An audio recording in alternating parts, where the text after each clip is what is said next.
Starlink ကိုမြန်မာနိုင်ငံမှာသုံးမရတော့ဘူးလားဒီရဲ့ဘက်အတွင်း Facebook နဲ့ Twitter တွေပေါ်မှာမြန်မာနိုင်ငံထဲ Starlink သုံးမရတော့ဘူး Starlink ကိုပိတ်လိုက်ပြီဆိုတဲ့သတင်းတွေအများကြီးကိုတွေ့နေရပါတယ်ဒီသတင်းတွေကြောင့် Starlink အသုံးပြုနေတဲ့သူတွေရောအသုံးပြုဖို့စဉ်းစားနေတဲ့လူတွေအတွက်ပါတော်တော်လေးစိုးရိမ်နေရပါတယ်ဒါမဲ့လက်ရှိအချိန်ထိတော့မြန်မာနိုင်ငံတနိုင်ငံလုံးမှာ Starlink အပီးပိုင်ပိတ်လိုက်တယ်လို့တရားဝင်ထုတ်ပြန်နေကြတော့မရှိသေးပါဘူးမြန်မာနိုင်ငံမှာ Starlink တွေပိတ်တော့မယ်ဆိုတာတော့မှန်တယ်ဒါပေမဲ့မြန်မာနိုင်ငံက Starlink တွေကိုလုံးဝကြီးတော့ပိတ်လိုက်တာမျိုးတော့မဟုတ်ဘူးအများဆုံးပိတ်တဲ့နေရာတွေကကြတော့ဒီရခိုင်ရဲ့ကချင်ရဲ့ဒီစကိုင်းနဲ့မန္တလေးတိုင်းမြို့နယ်တွေကဆိုရင်တော်တော်လေးကြည်ကြပြန့်လေး Starlink ပိတ်လိုက်တာတွေတော့တွေ့ရတယ်ဒီမြန်မာနိုင်ငံအတွင်းမှာရှိတဲ့ဒီစအားလုံးကတော့ပိတ်ခံထားရတာတော့မဟုတ်ဘူးပြောမဲ့ဆိုရင်မြန်မာနိုင်ငံမှာရှိတဲ့ Starlink 20%ကျော်တော့ပိတ်ခံလာလိုက်ရတယ်မပိတ်ခင်ဒီတော့သူတို့ဘက်ကအရင် email တွေတော့ပို့ပါတယ်ဒီ Starlink ပိတ်တော့မယ်ဒီလမကုန်ခင်ဟိုဒီလကုန်ပြီးမှဒီမြန်မာနိုင်ငံအတွင်းမှာသတင်းတွေကြတော့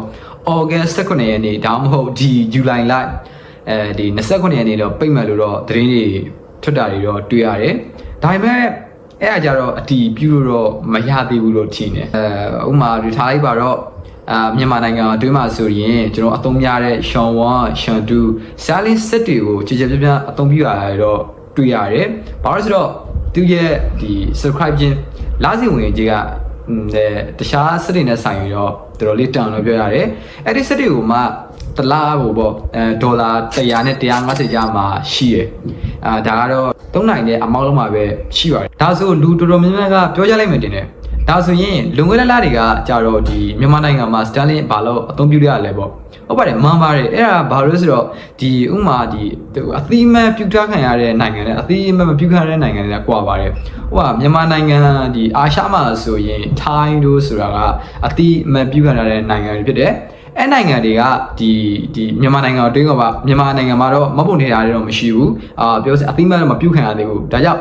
မြန်မာနိုင်ငံမှာသုံးမယ်ဆိုရင်ဒီအသီးမှန်ပြုခံထားရတဲ့ဒီဘယ်လိုပြောမလဲနိုင်ငံတွေကနေမပုံတင်ပြီးတော့မြန်မာနိုင်ငံမှာလာလို့သုံးတာပဲဖြစ်ပါတယ်ဒါကြောင့်ကျွန်တော်တို့မြန်မာနိုင်ငံမှာဒီ Starlink တွေကိုကြည်ကြပြန့်အသုံးပြုရတာဖြစ်ပါတယ်ဒီမြန်မာနိုင်ငံအတွင်းမှာဆိုရင်တချို့စက်တွေကဒီလုံးချုံစီပိတ်သွားပြီးတော့တချို့စက်တွေကဆိုရင်ဒီဒါအတိတော့ email တွေကအတိတော့ပြီးရတယ်ဒါပေမဲ့ဒီပိတ်တော့မပိတ်သေးဘူးလက်ရှိအချိန်တွေတော့သုံးလို့ရနေသေးတယ်ဘာလို့လဲဆိုတော့မြန်မာနိုင်ငံမှာ Starlink သုံးရတဲ့အကြောင်းရင်းကလည်းသူတို့က wrong plan နဲ့အသုံးပြုရလို့ပဲဖြစ်တယ်အကေ Starlink အသုံးယူလို့ရှိရင်ကျွန်တော်တို့ဒီကြော်ခါပြီးလို့သုံးလို့ရတယ်ဆိုတဲ့သတင်းမျိုးလဲနီးပြန်သမားတွေကတော့ပြောနေရတယ်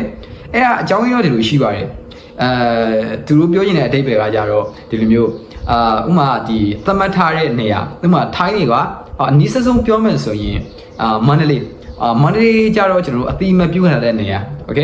မန္တလေးကအတိမပြုခံရတဲ့နေရာဒါဆိုရင်ကျွန်တော်တို့အတိမပြုခံတဲ့အတည်တဲ့ကျွန်တော်တို့ဒီရခိုင်ပြည်ထားလိုက်ပါတော့အတိပြုတဲ့ရခိုင်ပြည်ကိုကျွန်တော်တို့ဒီမန္တလေးဘက်ကဒီအတိမပြုခံတဲ့မန္တလေးဘက်ကနေလာလို့သုံးမယ်ဒါဆိုရင်နလားအရှင်ရတယ်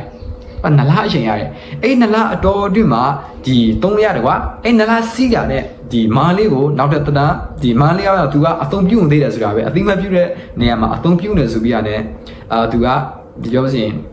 ဘယ်လဲ confine လုပ်မှာကွာအဲ့လိုမျိုးဒါလာပြီးရတော့တစ်ပတ်နောက်တစ်ပတ်လောက်သုံးရမယ်ပြီးမှအဲ့နလားအဲ့လိုမျိုးသုံးလို့ရတယ်ပြီးတော့နောက်တစ်ခုရှိတာကဘယ်လိုပြောမလဲဆိုတော့ဒီ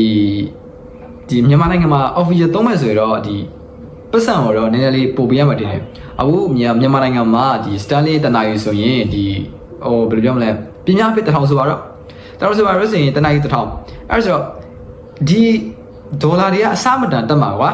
ဒီ Starlink ကိုဒီတေယုံမဝင်တဲ့နိုင်ငံမှာသုံးလို့ရဘာလို့လဲဆိုတော့တေယုံတော့ဝင်တယ်ပေါ့ဒီပတ်စံအများကြီးပေးမယ်ဆိုတော့အဲ့ဆိုရင်တနားယူကိုပြင်းပြအပြင်ဘယ်လောက်ကျနိုင်လဲဆိုတော့တနားယူ1000ခွဲ1000လောက်အဲ့လောက်နီးပါးလောက်ကျနိုင်တယ်တင်တယ်အဲ့လိုဖြစ်ရတဲ့အကြောင်းရှိပါတယ်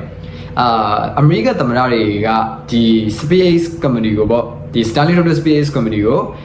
မင်းကဒီနိုင်ငံအသိအမှတ်ပြုရတဲ့နိုင်ငံတွေကိုအသုံးပြုနေကြရမင်းဒါပါလဲမင်းအလွဲသုံးစားလုပ်တာလားဆိုတဲ့တင်မျိုးပေါ့အဲ့လိုမျိုး email တွေကနေဒီ Space Company ကိုအသိပေးတာအချင်းချင်းခါလုပ်ခဲ့တယ်ပြီးတော့မှဒီအခုလက်ရှိဒီပြောစင်ဒီ Elon Musk ကလည်းငါတို့ကဟုတ်ကဲ့ငါက location ထောက်ပြီးတော့ငါတို့ဒီတရားမဝင်တဲ့နိုင်ငံတွေကိုကျွန်တော်ဖျက်သိမ်းမယ်ဆိုပြီးတဲ့သတင်းတွေထွက်လာရဖြစ်ပါတယ်လုံးချုံကြီးတော့ပိတ်မယ်လို့တော့မသေးချာဘူးအဲ့ဒါတခုတော့ပြောရပါတယ်ကျွန်တော်ကတော့စေပါ ကြည့်နေပါတယ်